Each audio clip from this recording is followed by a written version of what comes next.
Boa tarde, boa tarde. Eu sou Thaís Naldoni e isso é Imprensa na TV, o programa para quem gosta e entende de jornalismo e comunicação. Hoje, pós-vitória da seleção brasileira, as pessoas estão animadas, felizes, estou aproveitando para vir de verdinho, para comemorar com a seleção, mas nem tudo foram flores ontem na abertura, né?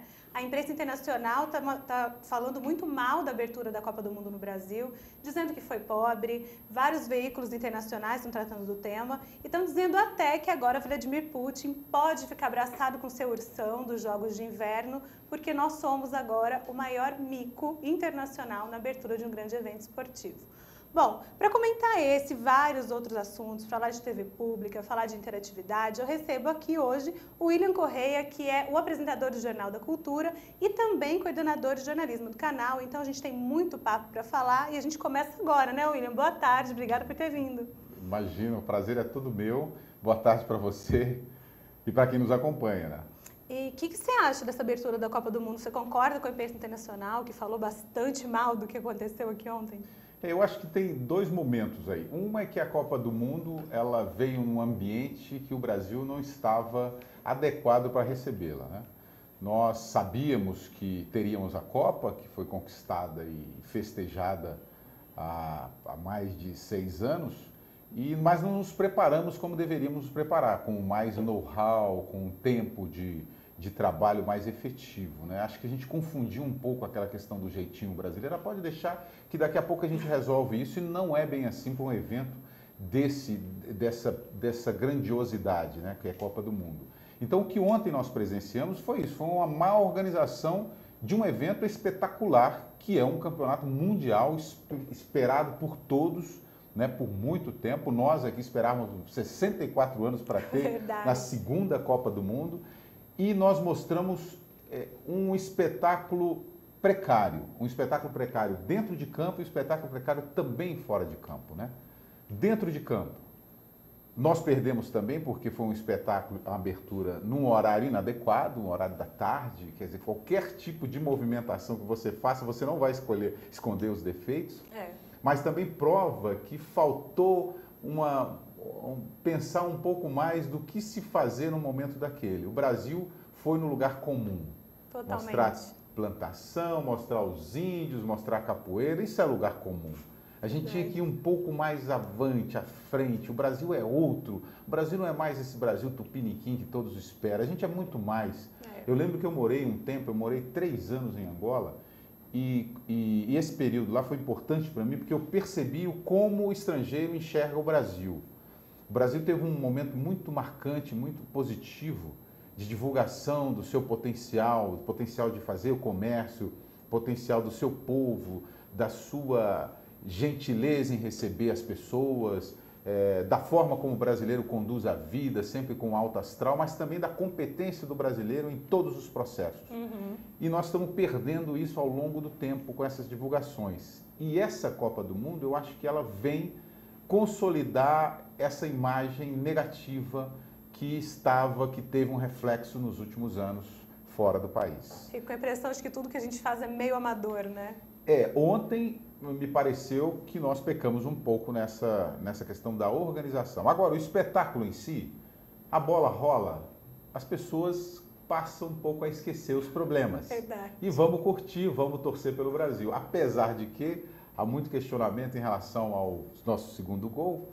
Um gol que parece que teve uma ajuda, uma mãozinha do juiz. Do árbitro ali. Mas vamos lá, vamos ver como é que vai transcorrer essa Copa do Mundo. É um japonês brasileiro, mas mesmo assim, né, gente? Foram 3-1, o Brasil fez todos os gols, né? Pois é, mas não se esqueça. 4 gols no jogo, não se esqueça quando você está numa partida aqui 1-1 com a disputa intensa. É verdade. Se você faz um segundo gol, você tira a força do time adversário. No momento realmente faz diferença. Com a torcida sua. Então o Brasil teve uma ajudinha do árbitro ali para a gente conseguir esse 3-1.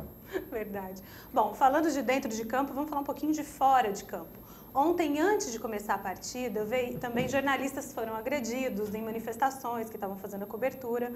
2 jornalistas da CNN acabaram feridas, a Shasta Darlington, que está aqui no Brasil, é correspondente, e a Bárbara, que é a produtora dela. Essas imagens foram transmitidas ao vivo pela CNN lá nos Estados Unidos, pegou malzão também. Então eu queria mostrar para vocês o que apareceu lá na CNN e depois eu falo para vocês como estão as jornalistas.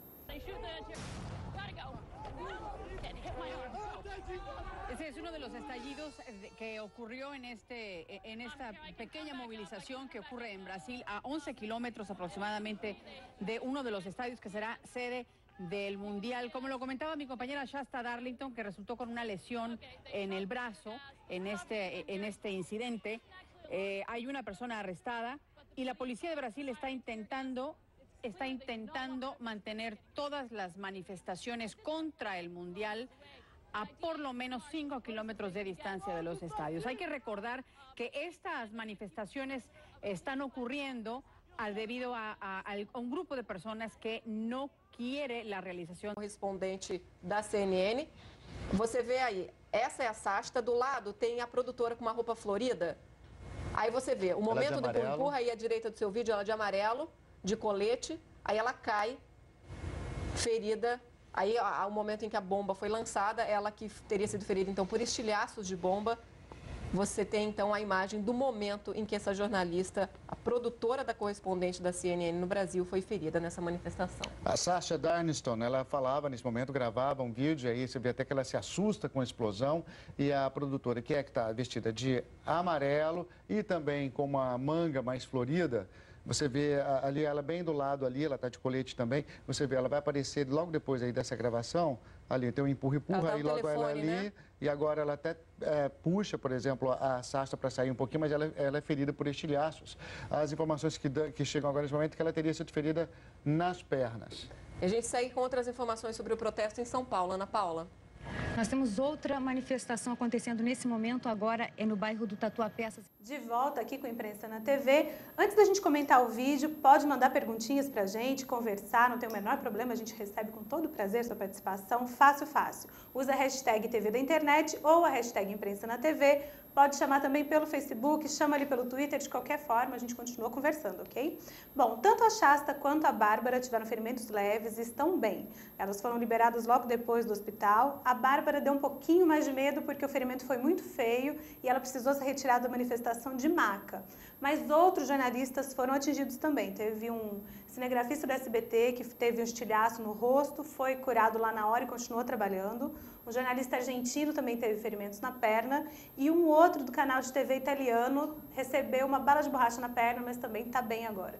Isso era esperado, né, William? Esperado. A manifestação era esperada e também a força da polícia para conter os protestos mais fortes, mais acirrados, também era esperado. Toda a lei da Copa, né, ela prevê que o Brasil não pode deixar que a manifestação atrapalhe o espetáculo. Sim. E é isso exatamente o que os militares e a polícia estão fazendo.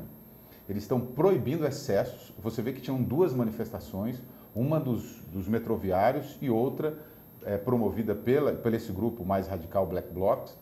E elas não se convergiram, elas não se uniram. Os metroviários decidiram ficar e aproveitar um outro momento para fazer as suas reivindicações. E essa turma, essa juventude, saiu às ruas mesmo para dar pancada. Prova é uma cena, não sei se você vai mostrar isso aqui hoje, uma cena de um menino, um garoto menor de idade, do pai retirando esse menino. Foram dois ainda. Foram dois, né? Eu vi só uma cena de um, não sei se a gente vai mostrar, a gente não vai mostrar. Não, não vamos mostrar hoje. Pois é, nessa manifestação, um garoto, o pai fica sabendo que o filho estava na manifestação e quebrando tudo, quebrando placas, bancos, fachadas de casas, etc. E foi até lá buscar o filho. E aí ele chega no local, o filho teima em não sair e ele também o Black Bloc, a turma do Black Blocs, vê aquele senhor empurrando um manifestante amigo, tenta impedi-lo. Aí ele fala, não é meu pai, ele é meu filho, eu tenho o direito de empurrar o meu filho e tirar o meu filho daqui. Ele vai vai xingando o filho, falando que ele não podia, ele só pode tomar aquela determinação no dia que ele pagar as despesas de casa e tal. Você mora comigo, você tem que sair. Então, ali é uma prova do despreparo dessa juventude para fazer esse tipo de protesto. Existem formas e formas de se fazer protesto.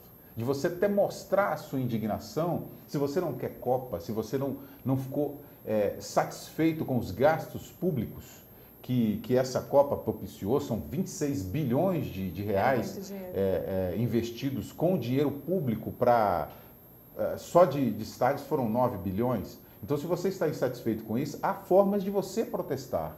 Agora, sair para agressão, dar porrada, pancada, quebrar os estabelecimentos comerciais, quebrar concessionárias, bancos, eu não sei se seria a melhor forma de protestar.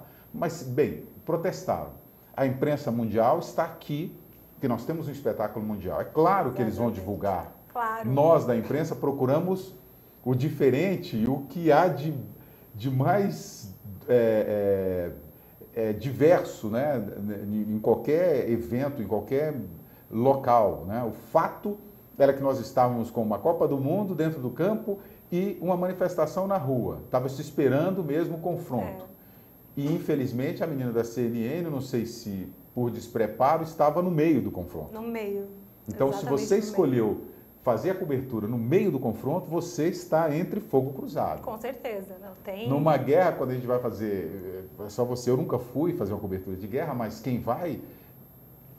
Você não vê ninguém no meio do confronto. Ou você está de uma base, de um lado, ou na lateral. O que ele estava era no centro, entre manifestantes e a polícia. É claro que vai ter um desconforto ali para você fazer uma cobertura. Você tem que estar preparado para um estouro de uma bomba, para uma bala perdida e etc.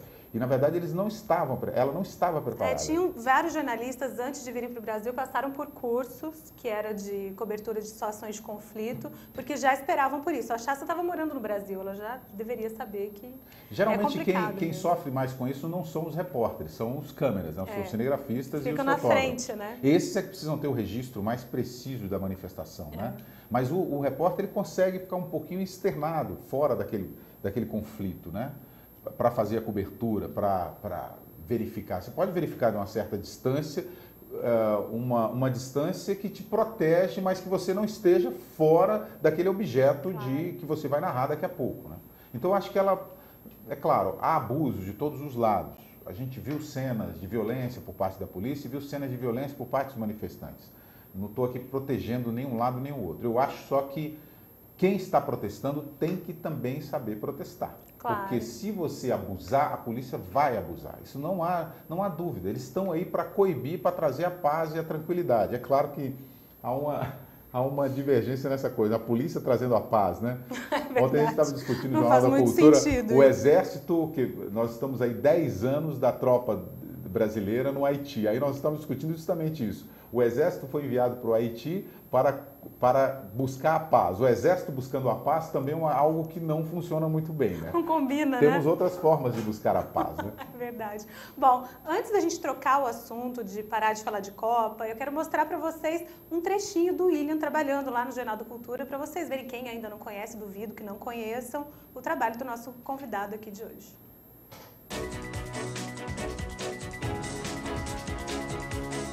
Começa agora o Jornal da Cultura com William Correia.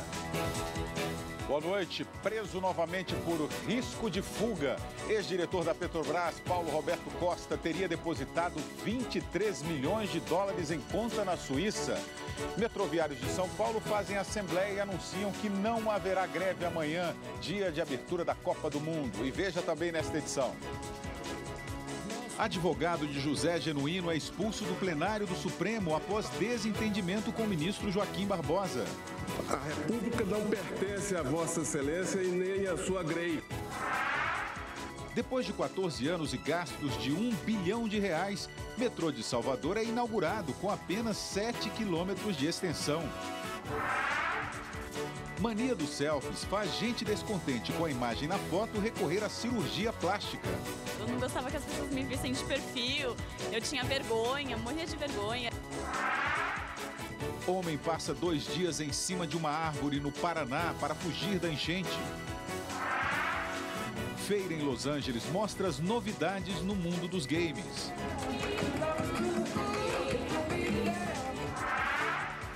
Seleção brasileira faz o reconhecimento do gramado do Itaquerão, onde amanhã abre a Copa do Mundo no jogo contra a Croácia.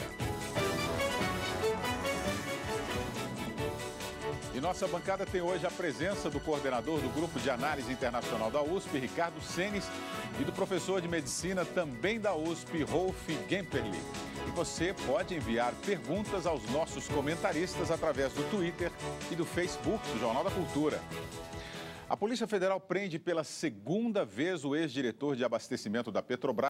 De volta aqui com o William. William, uma coisa interessante que o Jornal da Cultura tem e que a gente até usa aqui na TV e internet é essa proximidade com a pessoa que está assistindo, né? Então, vocês estimulam muito o Twitter, o Facebook durante a transmissão.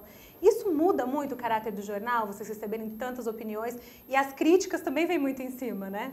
Muda sim, mas antes da gente conversar sobre isso, queria falar que eu não tenho nem só esse terno não. Fica parecendo que eu só tenho esse terno na televisão e não é coincidência de eu estar com esse terno hoje. Inclusive esse terno eu nem usei essa semana na TV. O terno tá bonito, gente. Mas eu não usei nem essa semana na TV. Bom, por que nós colocamos o telespectador participando das redes sociais? Em primeiro lugar, hoje não dá para trabalhar mais com televisão sem pensar na convergência de mídias, né? Não só a internet, você tem a internet, você tem o rádio, você tem a imprensa escrita também que tem que convergir junto com a televisão. Mas mais importante do que isso é porque você hoje, o telespectador, não quer mais receber a notícia, ele quer fazer parte dessa notícia, ele quer produzir essa notícia junto com a emissora. Sim. Então, se eu não tenho a oportunidade de tê-lo dentro da redação, formatando, indo à rua, captando essa notícia, eu tenho a possibilidade de tê-lo participando do debate em relação àquela informação. Certo. Porque aí ele agrega uma informação a mais ao nosso debate. Que nós, jornalistas, nós temos uma visão direcionada e uma forma de buscar essa notícia. E o telespectador e o internauta, ele é mais livre, ele é mais solto, ele é mais emotivo, ele é mais coração. E ele está ali, ele é o cidadão. Então ele quer, às vezes, esclarecer algumas dúvidas. A grande vantagem disso é que nós estabelecemos essa relação direta com o telespectador e, ao mesmo tempo, ele, insatisfeito em só receber a informação, ele participa da informação. Uma outra vantagem que a gente vê é que o debate fica mais inteligente. Porque a gente sabe exatamente o que ele quer que seja debatido. Sim. Por exemplo, a gente fala lá, a gente fez uma pesquisa há pouco tempo com o Instituto Data Popular, que é um instituto especializado em classe C, para saber exatamente como a classe C enxergava a TV Cultura. E aí o Renato, se eu não me engano, Renato Meirelles, que é o presidente do instituto, me disse que quando eles fizeram essa pesquisa, as pessoas ficavam assim, muitos telespectadores não entendiam, por exemplo, o que era Dow Jones. Tão falado por nós, tão falado nos outros veículos, Globo, SBT, Record, Band. Disso, né? Todo mundo fala. O cara sabe, quem é esse Dow Jones? É tio de quem? Então, na TV Cultura, a gente tem essa facilidade do telespectador, quando a gente está falando sobre Síria, sobre Oriente Médio, sunita, xiita, eles falam, mas que história é essa de sunita e xiita? Como é essa origem? De onde vieram essas pessoas? Aí a gente pega e explica, sunita são islamitas, mas eles vieram... A gente dá uma explicação que eles esperam. Agora, e esse é o grande diferencial do jornal. Agora, o lado difícil de conviver é com a crítica, né? Que vem também, né? Que vem muitas e eu as coloco no ar, eu as leio no ar. É claro, crítica também tem que ter inteligência para fazer crítica, não pode ser qualquer crítica, né? Qualquer coisa. Aquela questão virulenta. Mas eu escolho, às vezes, quando o telespectador não concorda com a opinião de um comentarista, eu falo para o comentarista, o fulano de tal não concordou com o que você disse, porque ele acha isso, isso, isso. Aí estabelece um debate entre comentarista e o nosso telespectador, que é esse o nosso grande objetivo. Isso é bem legal. E ano eleitoral é pior? É mais difícil trabalhar em TV pública? Não. A TV Cultura, ela é uma TV de caráter público. Ela é uma fundação, né? Uhum. Então nós temos ali, a TV pública, ela é gerida por um conselho. Nós temos um presidente, mas acima do presidente nós temos um conselho com 48 membros. Uhum. E são membros das diversas áreas. Você tem membros da sociedade civil, você tem advogados, você tem empresários, você tem a turma da cultura, da arte, do entretenimento, você tem diversas pessoas, diversas visões. Então, acho que por isso facilita muito a sua gestão de uma TV pública, que o que se esperaria da TV Cultura é que a gente parasse de falar sobre o processo político do Brasil. E a gente não para. Pelo contrário, a gente externiza mais esse processo político, né? E não tendemos a nenhum lado, que o Brasil hoje, se você perceber, ele está polarizado. Ele entre é bipartidário, PT, né? Entre PT e PSDB. Sim. Nós não assumimos partido, a gente coloca o fato com os seus diversos lados, né? Não é só dois lados também, há vários lados no fato. E esses debatedores que vocês recebem acabam ajudando muito nisso, né? São geralmente professores, universidades, doutores em determinadas áreas, né? Naquelas áreas específicas, né? Nós temos lá juristas, nós temos filósofos, nós temos professores especializados em Oriente Médio, temos médicos, então você tem uma gama de gente ligada a diversos setores. Temos jornalistas, então você tem opiniões distintas sobre um determinado tema. Esse é que é interessante, que o debate fica mais agradável para o telespectador, né? Claro, fica mais rico também, né? Bom, antes de eu continuar falando aqui com o Willian a respeito da TV pública, que tem bastante perguntas sobre isso e é um tema super interessante de se tratar, eu queria contar para vocês, para a gente dar nosso último, não, que tem mais uma coisinha, sobre Copa do Mundo hoje. O Globo Esportes acabou de criar um aplicativo, uma página, para homenagear o Galvão Bueno. Bom, queria mostrar para vocês só a home dessa página, porque a gente não consegue mostrar os links para vocês, que é a Galvãoteca. Então, o que é a Galvãoteca? Ali você vai clicando em cada uma daquelas coisinhas e tem os bordões, os jargões que o Galvão Bueno acabou fazendo com que virassem meme, que as pessoas estão super acostumadas a ouvir. Então, o é tetra, né, que ficou clássico, olha o gol, que todo mundo escuta. Então, é interessante. Vale a pena dar uma clicadinha lá para conferir, para quem gosta e para quem não gosta do Galvão. É divertido, vale a pena. Foi no destaque do bem legal. Ali, né?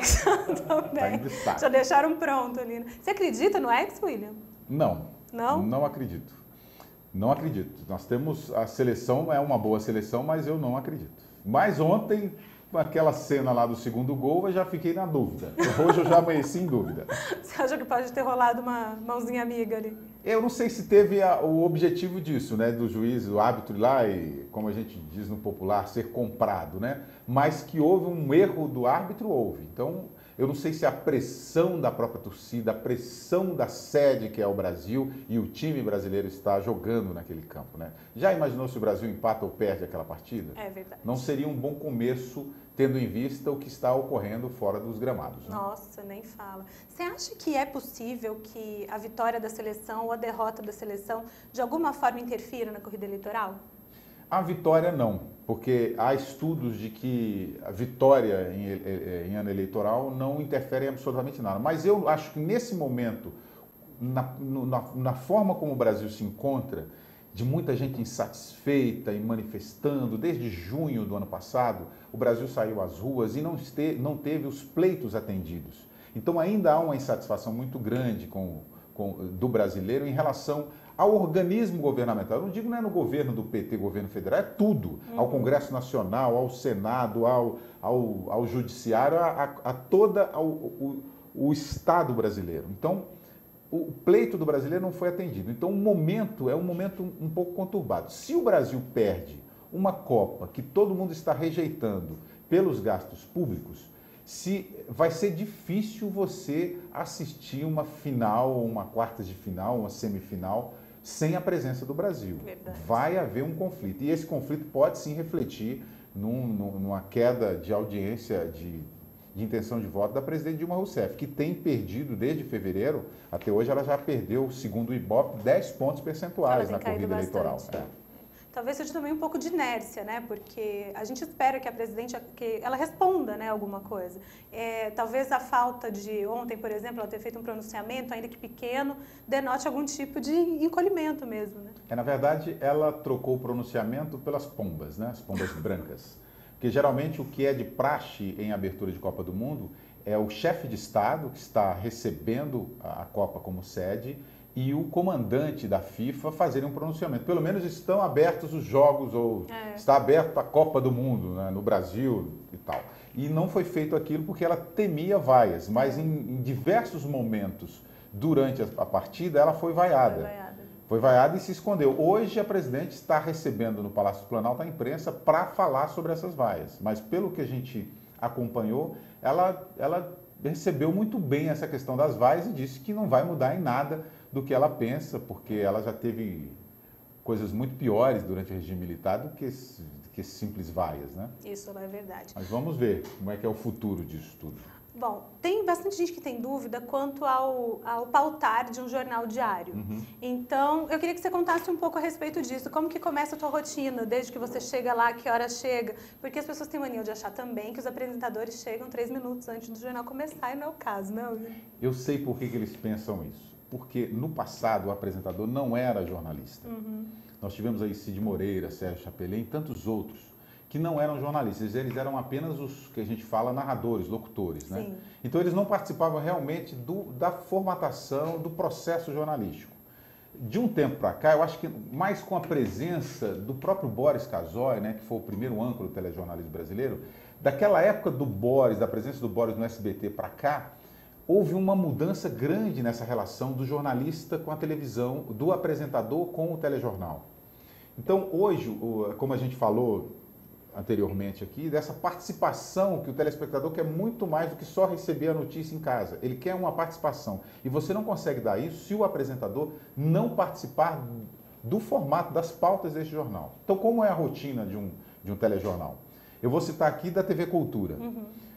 Começa o dia, você tem pessoas profissionais na redação, chamados pauteiros ou produtores. Você tem tanto pauteiros quanto produtores. Essas pessoas saem à caça de notícias, né? Durante o dia, amanhã e do dia anterior. Eles pegam todas as informações que foram divulgadas e, munidos dessas informações, nós fazemos uma reunião de pauta, que é chamada de reunião de pauta. A nossa, do Jornal da Cultura, que é veiculada às 9 horas da noite, a nossa reunião de pauta ocorre às 10h30 da manhã. Então, 10 horas da manhã eu já estou na televisão, já li os jornais do dia. Que é importante também, né? A participação, então, dessa relação com o jornalismo começa em casa. Então, eu já chego na televisão, já com conhecimento de tudo que já foi dado pelos outros veículos, principalmente pelos jornais impressos do dia anterior. E aí nós sentamos para a reunião. Quem participa da reunião? Os pauteiros, os produtores, os editores de texto, o editor-chefe do jornal, alguns editores de texto, o editor-chefe do jornal, os repórteres ou os seus chefes de reportagem e a chefe de redação. E o apresentador, que nesse caso sou eu, que sou o diretor de jornalismo da emissora. Sim. Então a gente participa, senta ali e vamos discutir o que vamos veicular no jornal. Nós temos um número fechado de repórteres, que a gente chama de ENGs, né, de equipes externas, e essas equipes externas, vamos supor aqui que sejam 5 equipes externas, nós temos que fazer 5 matérias, 5 reportagens grandes no jornal. E aí nós vamos definindo primeiro essas reportagens. Como se trata de uma TV Cultura, a TV Cultura ela não dá só o factual. A TV Cultura vai um pouco além da notícia. Certo. A gente faz uma avaliação mais aprofundada de temas relevantes para a população. Por exemplo, esse caso aí desse menino que o pai foi lá buscar, que era um black blockzinho, a gente hoje nós estamos fazendo uma avaliação, nós estamos fazendo uma matéria dessa relação pai e filho. Que momento o seu filho tem o direito de participar de um tema como esse? Como você pode tratar essa relação pai e filho quando estiver diante de uma exposição como essa? Será que se aplica a lei da palmada nesse caso? Não, e não só isso. Será que é vantagem vocês? Será que a exposição do seu filho é esse tamanha, né? Que é uma participação. Que o filho estava vendado. Mas depois foi tirado, o pai mesmo tirou, né? Então hoje nós temos um debate sobre isso. Quer dizer, é uma matéria, é um fato que aconteceu, mas a gente vai um pouquinho a mais da notícia, né, do tema. Diante dessas matérias, a gente produz, a gente definiu 5 reportagens. Então as 5 reportagens são essas para esse repórter. Aí a chefe de reportagem, com os pauteiros e os produtores, fazem a que a gente chama de pauta e entrega essa pauta para os repórteres. Os repórteres do jornal de 9 horas da noite chegam por volta de 1 hora da tarde na televisão. Certo. E eles pegam aquelas pautas e vão para a rua fazer a reportagem. Tem uma coisa também que a gente chama em televisão de deadline, que é o tempo limite para que essas matérias chegam da rua. No caso da TV Cultura, o nosso deadline é por volta das 7 horas da noite. Mas nunca ninguém cumpre esse deadline. Dá uma tristeza, né? Porque aí para fechar o jornal dá o que fazer, viu? Porque não dá tempo. Os repórteres, o deslocamento em São Paulo é muito moroso, é muito lento. Então, eles não chegam a tempo na redação. Então, geralmente, o fechamento do jornal ele é um pouco conturbado. Eu estou no ar às 9 horas da noite, as matérias estão sendo produzidas e fechadas Então, às vezes, eu uso um aparelhinho, um ponto, né, que a equipe técnica consegue falar comigo dentro do estúdio, o telespectador não vê porque fica dentro do meu ouvido, mas eles conversam comigo e às vezes eles falam, William, não tem a próxima matéria. Aí tem que pular para outra. Ou você tem que improvisar algum fato. Você sempre chora, né? Aí eu falo, não sei o que eu vou fazer, mas tem que improvisar. Então a gente pega uma dúvida do telespectador ou alonga uma conversa, mas isso acontece em quase todos os veículos de comunicação. Sim. Os veículos que querem mesmo fazer um jornalismo quente, né, que a gente chama de jornalismo bem forte, factual, com os temas que estão acontecendo naquele momento, acontece isso, né? Mesmo você trabalhando o dia inteiro, formatando e participando da pauta e vendo o texto, editando o texto, sempre tem matérias por terminar. Dá aquela sambadinha no espelho, né? Não tem outro Aí jeito. você faz um rearranjo, pega uma matéria que já está pronta, antecipa. É uma dinâmica um pouco interessante e estressante, né? Esse diferencial do jornalismo da TV Cultura, de aprofundar um pouco as pautas, de mostrar um outro lado das coisas e debater isso em estúdio, ele tem revertido bastante em audiência? Tem. A TV Cultura ela não trabalha olhando a audiência. Esses números como as outras TVs. Eu estou dizendo isso porque eu venho de TV privada. Sim. Eu trabalhei minha vida toda em televisão. Minha vida toda não. De 18 anos para cá, eu sou de televisão. É a vida toda, né? Praticamente a vida toda. Mas eu tinha 18 anos, até dos 14 aos 18 eu fui do rádio. Oh, que bacana. Depois dos 18, eu cheguei muito embrionário no veículo de comunicação. Depois dos 18 para cá, hoje eu estou com 44 anos, então sempre foi no veículo de comunicação televisão. Então, o que acontece na televisão?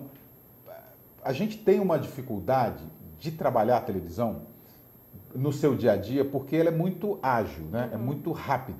E quando você está diante de um ibope, você pode comprometer aquele seu noticiário. Eu já trabalhei na Record, na SBT, na Bandeirantes e na Globo. Trabalhou em Minas, né? Não, eu trabalhei em Brasília, em Minas Gerais e aqui também em São Paulo. A gente, nesses veículos privados, você trabalha olhando para a audiência. Você trabalha pensando na audiência. Todas as matérias formatadas, isso vai dar audiência, isso não vai dar audiência, não, isso aqui não serve, isso aqui não vai dar audiência. Na TV Cultura não é esse o debate que a gente estabelece na formatação do jornal. A gente fala assim, o que interessa ao telespectador? Isso é importante darmos? O telespectador, o Brasil precisa ver essa notícia? Isso fomenta a educação? Isso fomenta a cultura? Esse é o pensamento da TV Cultura. É um outro viés mesmo. É um outro viés porque é uma TV pública. E o que está nos surpreendendo agora é que nós estamos ganhando a competição das outras televisões, que são TVs preocupadas com o Ibope. Ontem mesmo, eu não posso dizer, mas ontem mesmo, diversos momentos, a gente estava em quarto lugar na audiência. É muito legal. Eu não posso falar quem é que a gente concorre diretamente, mas nós sempre estamos enfrentando bem as audiências das TVs. E a gente ficou surpreso porque nós estávamos com um jornal debatendo política num dia que tinha um Jogo do Brasil. E os outros canais todos tratando o Jogo do Brasil. É verdade. E a gente conquistando a audiência desses canais, vencendo a audiência desses canais. Mas nós não estávamos lá só pensando na audiência. A gente sabe que está a audiência porque nós temos um equipamento que nos monitora minuto a minuto como está sendo essa relação do telespectador com a televisão, né? Quer dizer, como está a nossa audiência no momento. E aí, nesse caso, a rede social também ajuda, né? Porque quanto mais interatividade... Não, nem tanto. Não? Nem tanto. Tem dia que nós temos uma grande audiência e não temos interatividade. Que tristeza. Não dá para você estabelecer essa relação. Não dá para saber, porque né? O telespectador, às vezes, ele está distante da internet, né? A gente percebe que muitas pessoas que participam da televisão estão conectadas e assistindo o jornal pela internet. Hoje nós temos aí por volta de mais de 60 mil, 70 mil telespectadores assistindo o nosso jornal online na internet. Isso tem subido muito mesmo, Tem né? subido O uso muito. desses... É um ponto de audiência. É muita coisa. 65 mil é um ponto de audiência em São Paulo. Nós temos isso, mais do que isso, na internet hoje. Nossa, é muita coisa. É muita coisa. E a gente subiu, essa presidência, essa direção da TV Cultura entrou em agosto do ano passado. Certo. De agosto do ano passado até hoje, nós subimos de 5 mil para mais de 60 mil. Hoje nós temos conectados na internet mais de 100 mil pessoas nos acompanhando. E antes de agosto eram 5 mil pessoas. Caramba, muito grande a diferença. Bom, você estava falando aqui, eu estava vendo uma aspa sua, dizendo que você tinha vontade de reestruturar alguns programas da TV Cultura, os programas jornalísticos, e de criar outros. Qual fase que está? Vocês estão pensando em criar outros ainda? Quais os caminhos do jornalismo da cultura? Então, a cultura, essa nova presidência pegou a emissora numa situação financeira muito delicada. Então, mas ao mesmo tempo foi bom porque o desafio foi um pouco maior, né? Você tinha que ser mais criativo para trabalhar com pouca verba. Então, o que nós fizemos? Nós reestruturamos todos os telejornais, todos os programas que tinham na emissora, e eles agora vão sofrer uma nova reestruturação. Nós fizemos o que a gente fala, um upgrade naquele início, quando chegamos, e agora vamos fazer uma reestruturação um pouco mais aprofundada, porque agora sobra um pouco mais de recursos. Mas naquele momento mesmo já tínhamos contratado equipes, no momento que eu falo em agosto do ano passado, contratamos equipes, ampliamos a nossa cobertura e agora nós estamos preocupados com a rede da emissora. A TV Cultura ficou muito local, ficou muito em São Paulo. E hoje nós estamos ampliando, abrindo várias sucursais. Isso é legal. Várias sucursais e equipes de jornalistas nessas sucursais, prontos para trabalhar para a emissora. Então nós temos equipe no Recife, no Nordeste, Norte, aqui no Sudeste também, no Sul a gente já está estabelecendo bem a relação com as praças. Isso é bacana. Isso é muito importante porque você consegue, São Paulo consegue ser mostrada para o Brasil e o Brasil consegue ser mostrada para São Paulo. Claro, e amplia esse espectro de cobertura que é importante, né? Então nós temos hoje o jornalismo tem uma média de 11 programas na grade de responsabilidade do jornalismo. Nós queremos criar mais uns 2, 3 programas, aí são programas de debate, são programas na área médica, que a gente está em estudo ainda com a presidência da emissora, né? Porque o próprio conselho tem um grupo que trata dessa questão da programação, da grade de programação. Então, todo programa que é estudado por nós e ofertado por esse grupo, eles têm que avaliar e ver se realmente esse programa pode fazer parte da grade da TV Cultura. Porque a TV Cultura tem uma preocupação muito grande com essa questão da educação e da cultura, que é o que as outras TVs não têm e teriam que ter, né? Porque são emissoras também todas elas são de concessão pública, né? Então, no fundo, é importante, por mais que umas tenham um caráter muito mais comercial, é importante que tratem justamente também, né? Bom, você estava falando que você tem muita experiência em TV, você passou por diversos canais, mas tem uma que chamou muita atenção, que é que você foi diretor-geral da TV Zimbo em Angola, né? Isso. Me conta isso, assim, para chegar em Angola, o que aconteceu e a tua experiência lá, porque deve ser muito diverso, né? A forma de fazer jornalismo em Angola e a forma de fazer jornalismo aqui, ou não, é igual?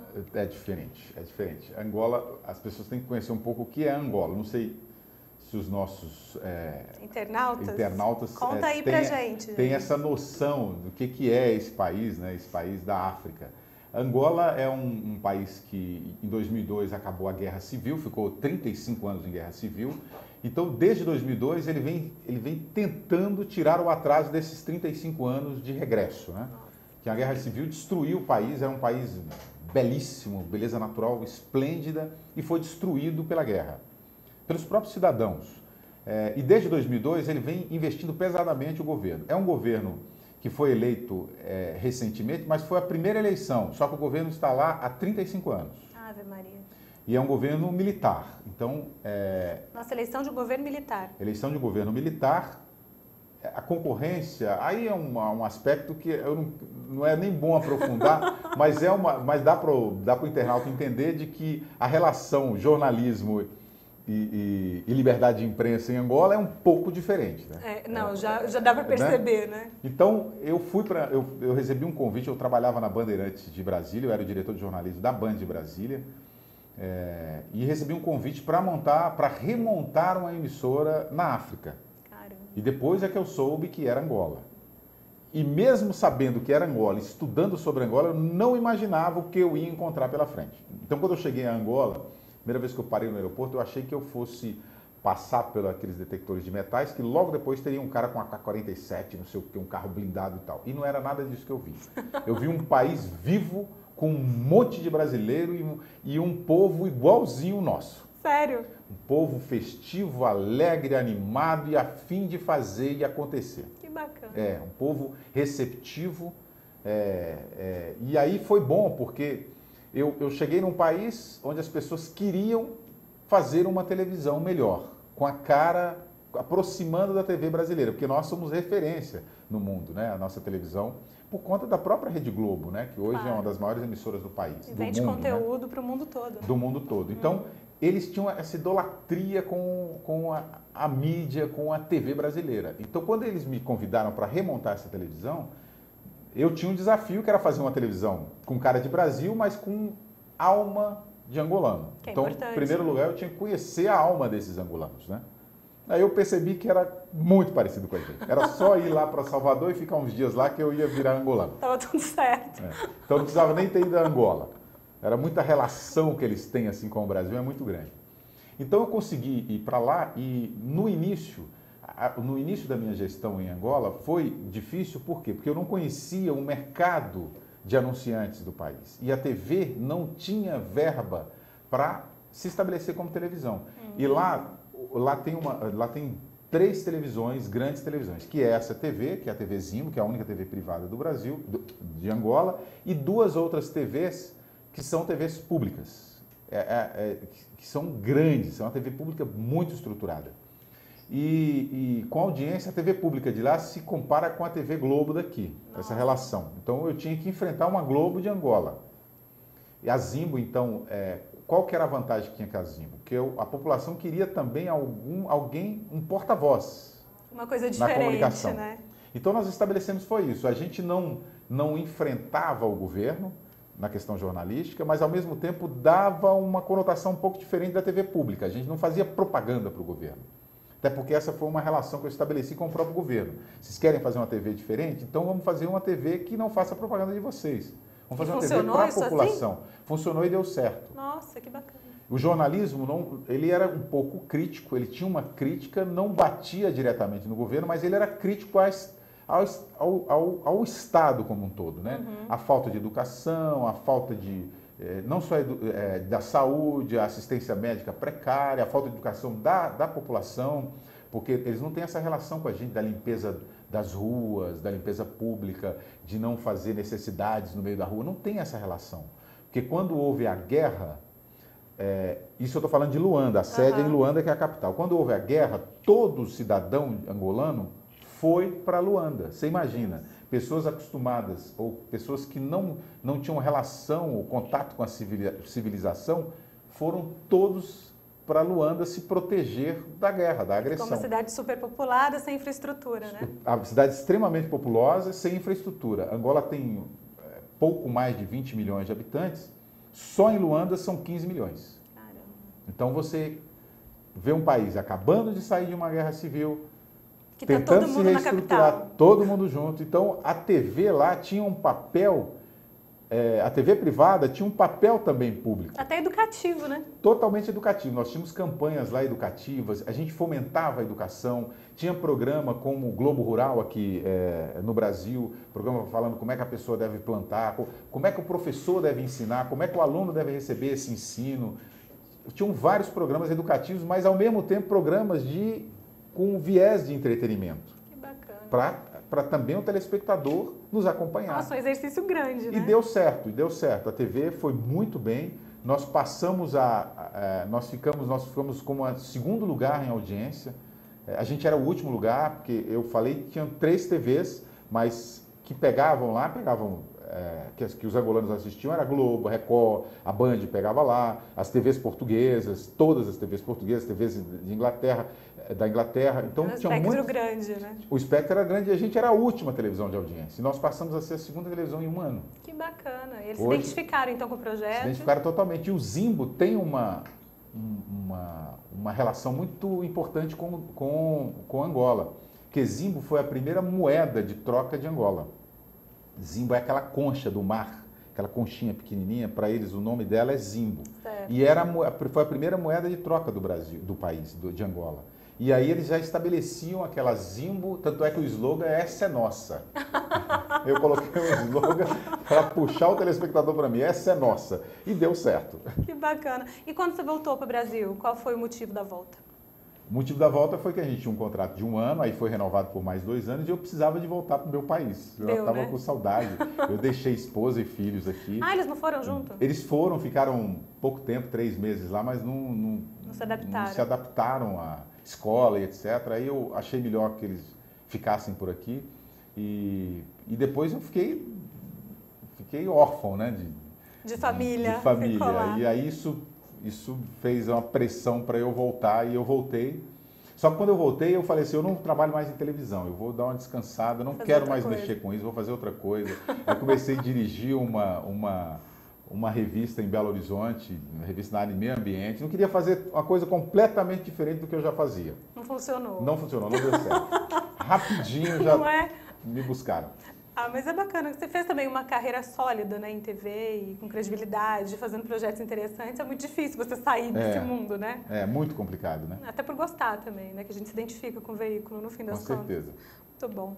Bom, gente, a gente está quase chegando no finalzinho do programa. Eu queria agradecer a vocês pelos recadinhos, participações e elogios ao William. Recebeu vários, viu, William? É, né? Mas ninguém quis perguntar nada. Né? É a vida, né? Acontece. Então, obrigada, tá? A todos vocês que participaram aqui, falando com a gente. Logo mais a gente vai deixar esse programa totalmente on demand, então você pode baixar, você pode assistir de novo, vai ser legal, pode ficar à vontade, ok? Antes da gente finalizar e antes de eu fazer uma última perguntinha aqui para o William, para não deixar ele embora assim, né? Eu queria mostrar para vocês só uma coisa curiosa que aconteceu ontem também na cobertura da abertura da Copa do Mundo, que foi com a Sabina Simonato da Rede Globo, que acabou ganhando um beijo bem gostosinho, ao vivo, de um torcedor croata. Vamos lá dar uma olhadinha. Tá todo mundo com gás, né, gente? Porque hoje é feriado aqui em São Paulo, banco não abriu, criançada não foi para a escola, fábrica parou, quase todo o comércio também. É dia de respirar, de almoçar, de viver Copa do Mundo. É o assunto na boca do povo. É ou não é, Sabina Simonato? Boa tarde. Se é, Trali, boa tarde para você, boa tarde para todo mundo. Na boca do povo, na ponta da língua, onde é que a gente vai? Olha lá, os turistas croatas, tudo bem? Todo mundo muito simpático, todo mundo hermano aqui, Trali, pega de surpresa. Olha o clima que a gente encontra aqui na Avenida Paulista. Um monte de gente com camisa verde e amarela. E o pessoal, até os gringos, ó, usando camiseta amarela do Brasil. O cachorro tá no clima da Copa, vestidinho, bonito. De volta aqui com a Imprensa na TV. O William, infelizmente, está acabando. Foi muito legal te receber aqui. Eu queria que você desse só os horários do Jornal da Cultura para o pessoal te assistir. Se tiver críticas, sugestões, mandar beijo, encher a paciência. Olha, eu estava aqui conversando com você, minha esposa me mandou aqui uma cenazinha de um globo e o texto: faça você mesmo em casa a abertura da Copa do Mundo. Não, vocês viram que foi aquela bola que saíram as pessoas, né? Uma crítica à abertura da Copa. Mas foi meio zoada mesmo, né? A gente pode dizer. Foi difícil. Né? Olha, o Jornal da TV Cultura às 21 horas, todos os dias. É um jornal interessante, eu acho que quem nunca assistiu, acho que vale a pena dar uma ligadinha na TV Cultura, porque é um jornal feito para o telespectador, é um jornal diferente, não é um jornal preocupado só meramente com a audiência, e um jornal que se fala de tudo, sem restrição. A ou B, C ou D, pintou na área, a gente está fazendo crítica ou fazendo observações sobre aquele tema. E com bate-papo com vocês, né? Vocês usam hashtags também, né? Do Jornal da Cultura, Facebook, Twitter, então vale a pena, é super legal participar. Inclusive eu achei no YouTube, quando eu estava fazendo umas pesquisas sobre você, sobre o jornal, tinha pessoas que ficavam tão felizes de serem citadas por vocês no ar, que elas fizeram vídeos, colocaram no YouTube falando: olha só, não é mentira que as pessoas falam com a gente na televisão e tal. E eu respondo todos os e-mails que chegam para mim. Fui respondido pelo Twitter e tal, gravou e botou lá no YouTube. Depois dá uma olhadinha, porque é bem interessante de ver. As pessoas gostam de participar, né? Gostam muito e eles ficam surpresos quando a gente responde. Eu respondo todos os e-mails. Todos os e-mails que chegam na televisão direcionados para o jornalismo, eu respondo. Caramba, quantos por dia, mais ou menos? É uma infinidade. Vários, né? Muito bom. Bom, gente, a gente volta na semana que vem com a Imprensa na TV. Muito obrigada pela companhia. A gente se vê, então, na próxima sexta, das 3 às 4 da tarde, aqui ao vivo. Um beijo.